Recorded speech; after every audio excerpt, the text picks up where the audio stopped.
Welcome, everyone, and thank you for joining me today. My name is Jessica Altvater, and I am the training coordinator here at CST Group Inc. And today's training is on cybersecurity fundamentals for employees. This session is designed to help you understand how common cyber attacks are and what role each employee plays in protecting the organization.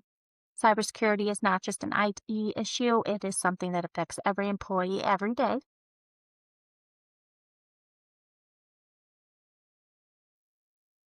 So this first slide here is just a bit more information about myself and CST Group Inc. We have been in business since 2000 and have over 20 years of experience in the computer industry. We are a full service company that provides a variety of services such as software and hardware support and repair, virus removal, consulting, training, of course, networking and remote monitoring and management. If you would like to know some more information about us, please check out our website, www.cstsupport.com. You can find everything about us on there and also follow us on our socials to know some more in-office life from us as well. All right, to get started on the training today, here is our overview. Today, we will cover some of the most important cybersecurity basics that every employee should know. We'll talk about how cyber attacks happen, common threats like phishing, how to create and manage strong passwords, safe browsing habits, and the importance of protecting sensitive company data. The goal is to give you practical steps that you can start using today to assist you in your day-to-day work while keeping your company safe at the same time. So let's jump in. Why does cybersecurity matter? It matters because businesses of all sizes are targeted by cyber criminals. Attackers are often looking for money, sensitive information, access to your system, and really just opportunities to disrupt operations. A single mistake, like clicking a bad link or using weak password, can create serious problems for the entire organization. And this is why we focus so heavily on employee awareness as being one of the most important parts of your company security. Employees really are the first line of defense, so everything starts with you. The human factor. This is one of my favorite slides to go over because it is the simplest information, but it can make the most impact.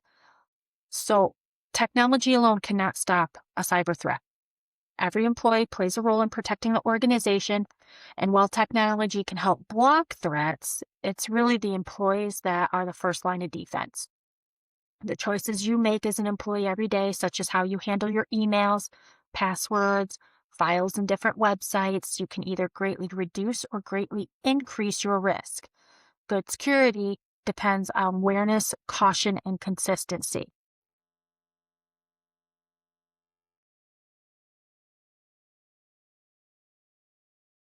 Okay, so how do cyber attacks happen? Attackers target people, not just computers. So cyber attacks can happen in many ways, but they are often starting with very simple tactics.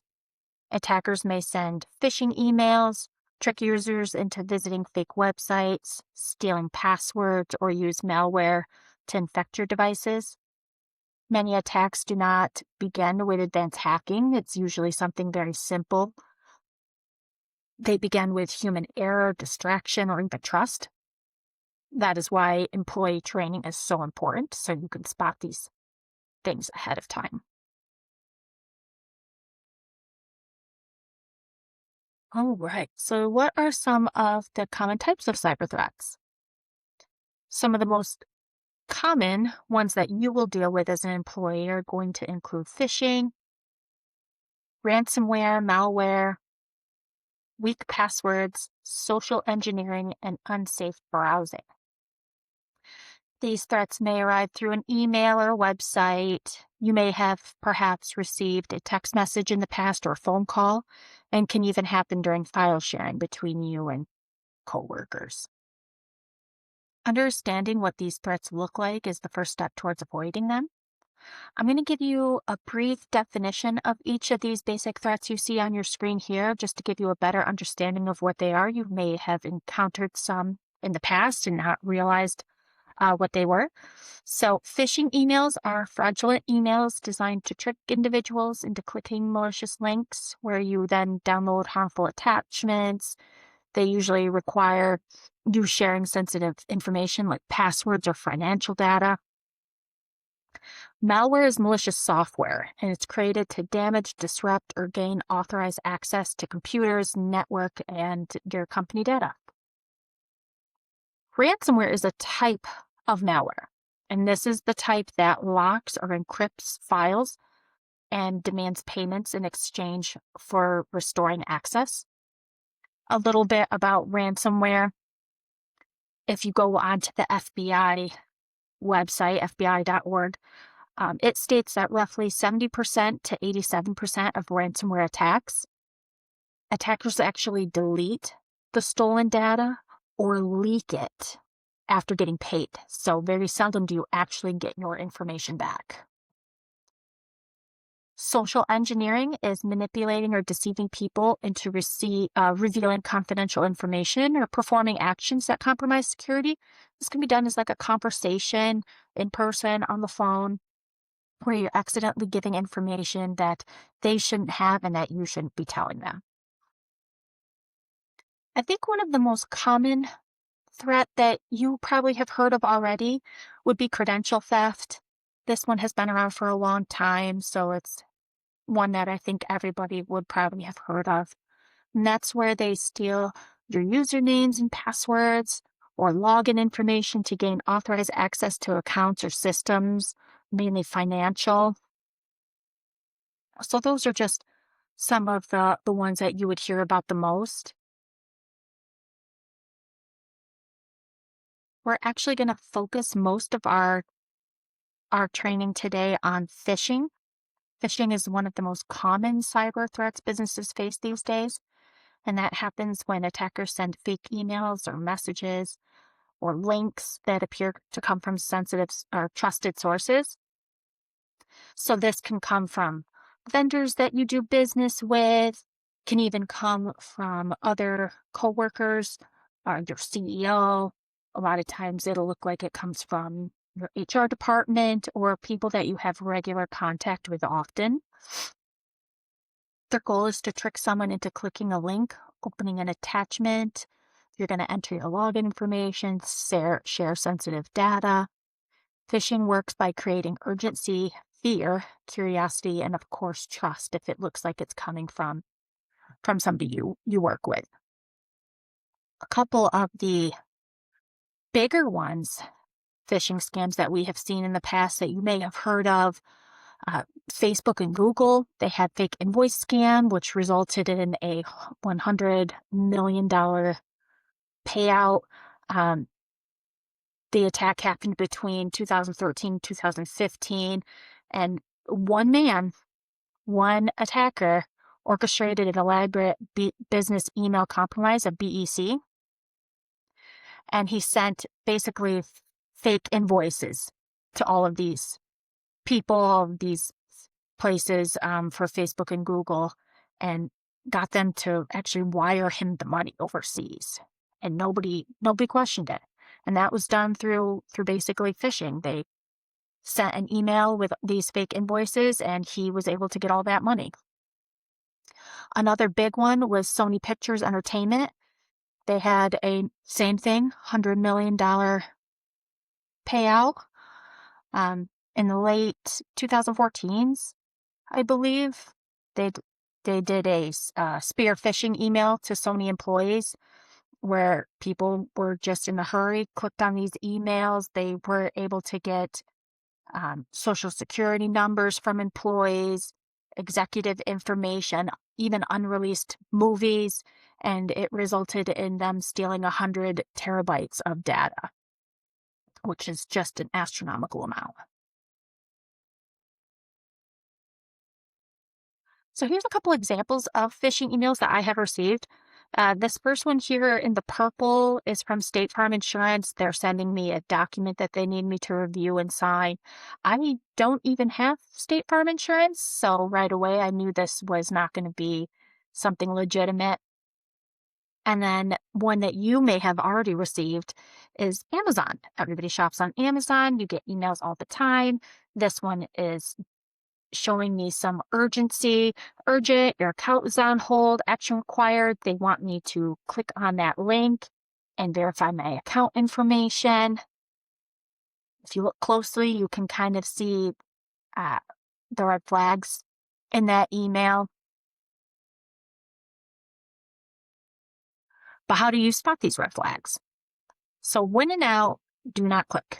There are several warning signs to look for in a phishing email, and these usually include some urgent language, unusual sender addresses, spelling or grammar issues, suspicious links.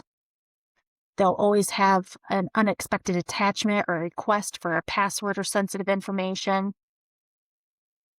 Employees should slow down and review messages carefully before taking action, especially if something feels unusual. If you don't remember making an Amazon purchase recently, you probably wouldn't be getting an email from them stating that your payment failed. So these are all things to kind of slow down and take a look at.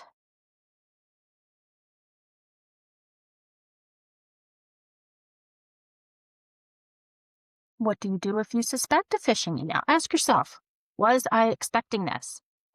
Is the sender verified? Does the person that is sending this to you, is it coming from a reputable site? Does this request make sense? Did you make a purchase recently? Do you have State Farm insurance?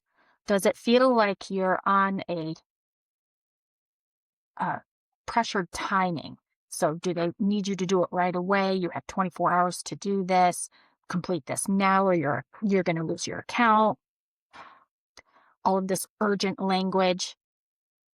So what do? You do not click any links or open attachments, and you do not reply. If you have an IT company like us, or you have a team or a person, report it to them immediately. If not, maybe a boss would be the next step up. Only delete after reporting it. Sometimes, like us, we want you to forward it to us so we can kind of look into it. So don't delete it until after you report it so that whoever needs to look at it has a chance to. And then when in doubt, report it. Even if you think it's nothing, or even if it results in nothing, it's better to be safe than sorry.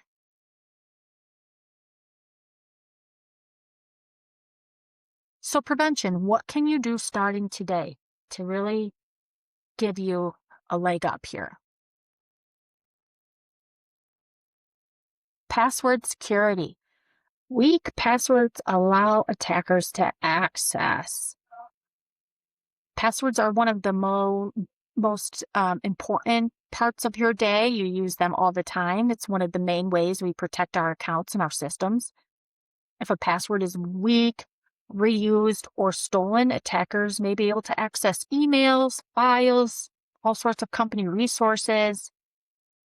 Strong password habits are essential because even if one is compromised, all of your accounts are still safe. So it could create a larger security issue if you're sharing.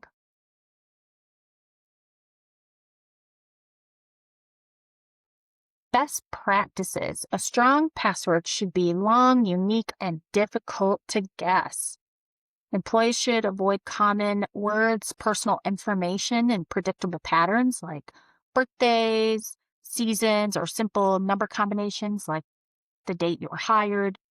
A good password is not just complicated, but it also is unique to that account so that one stolen password does not affect multiple systems. So recommended passwords, use long passwords or paraphrases. The sky is purple, mix in some characters and some numbers, and you're good to go. Avoid common words. Do not reuse passwords. You should not be using the same password across the board. They should all be different. Going along with that is use a password manager. So password manager is really nice and helpful where It stores all of your passwords. I know Chrome and some browsers offer this, but that's really not safe to tell your browser to save all your passwords. A password manager will save all of your passwords, but it also requires just one password to access all of them. So basically, you set up your account with a password manager.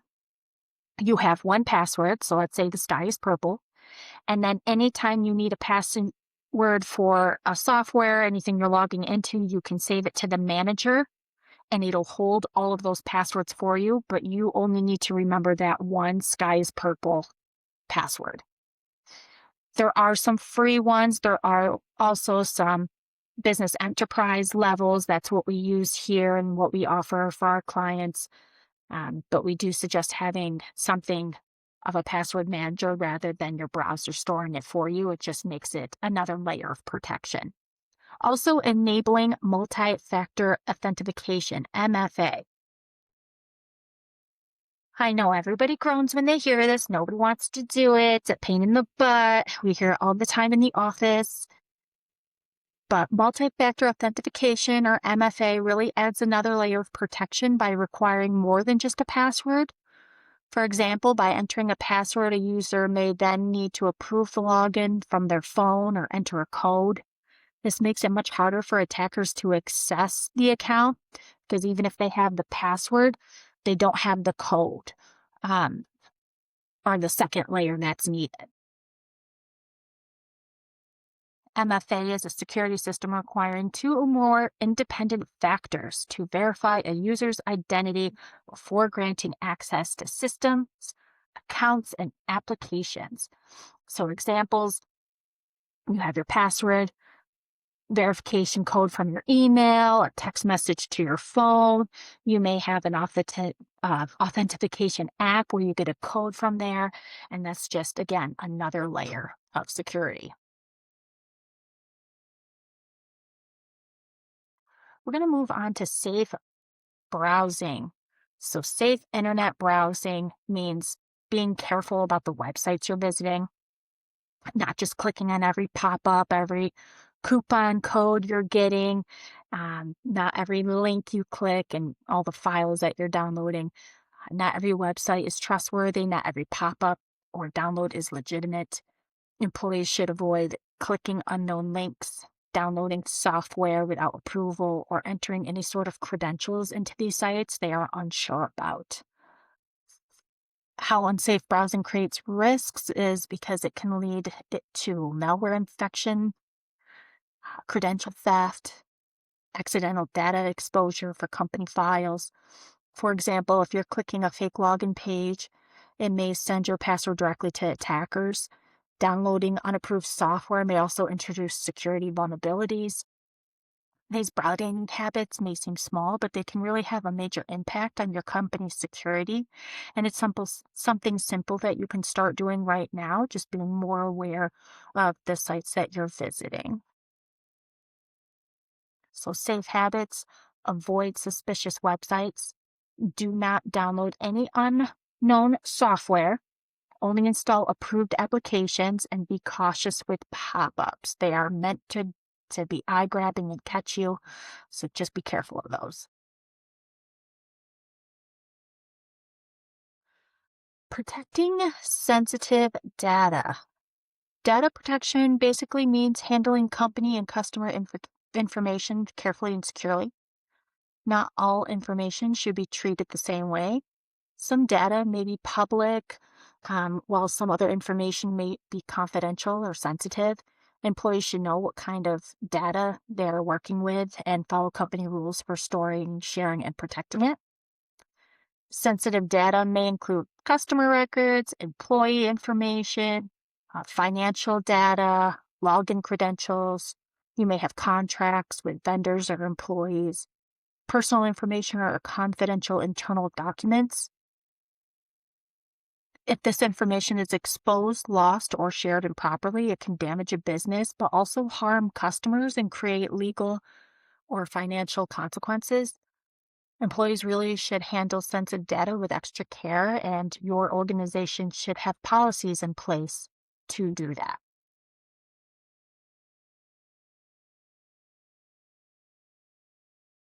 A good way to protect this information is to encrypt your files.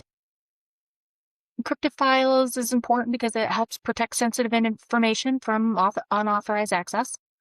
When a file is encrypted, the information inside is converted into basically an unreadable code that can only be opened by someone with the correct password or encryption key or authorized access.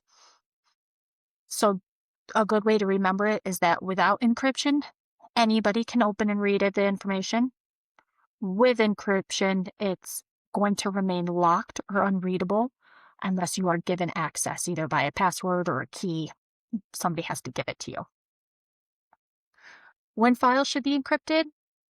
When you're storing them on laptops or mobile devices, things that you're taking in and out of the office. Sending emails where you're sharing files. Backup, removable media, so USB drives, external hard drives. I know we have some clients that save or back up all of their information onto external hard drives and take them with them. These files should be encrypted so that if you lose that device, not everything is lost. Working remotely securely. So this is another one nowadays.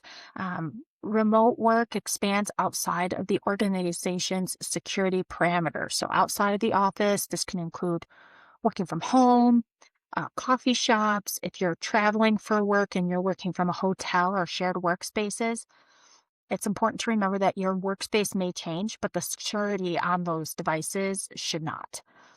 So if you are working remotely, using secure Wi-Fi networks is important. Avoid public computers like those free ones that they have at libraries. Lock your screen when you're away from it and use company-approved devices. You should never be accessing work information from a personal device.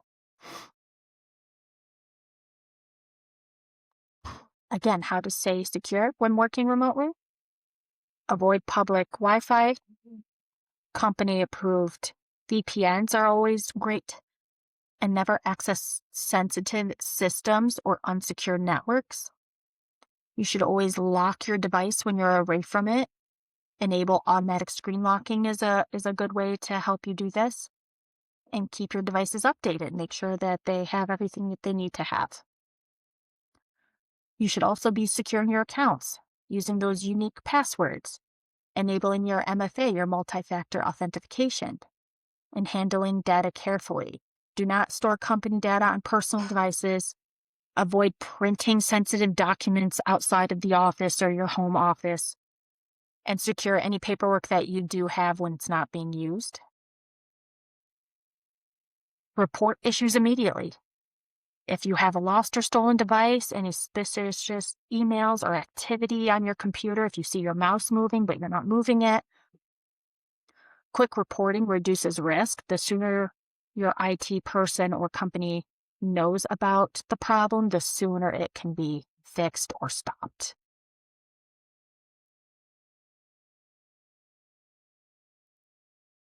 Recognizing suspicious activity.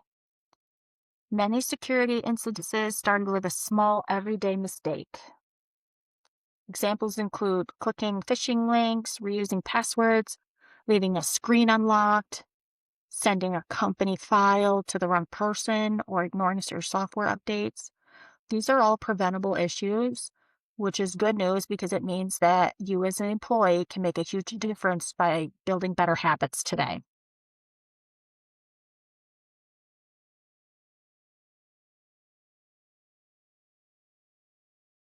What to do if you suspect a threat? Again, do not click any links or attachments.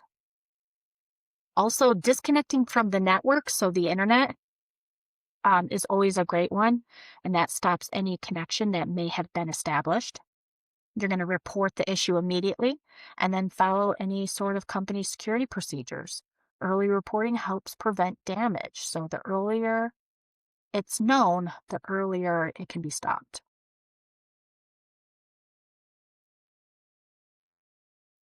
Cybersecurity best practices. Employees should report suspicious emails, unusual pop-ups, possible malware, lost devices, anything that really seems off.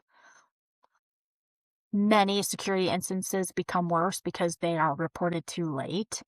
So the quicker it's done, it gives the organization a better chance to contain the issue. So using strong passwords, MFA, protecting that sensitive company information. Always think before you click.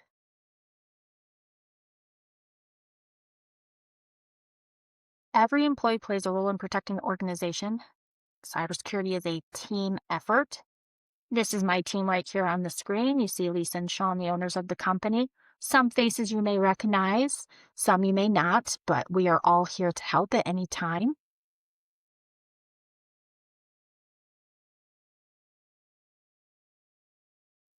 I know this is a recorded training, but please, if you have any questions or want to discuss something a little further, please don't hesitate to reach out.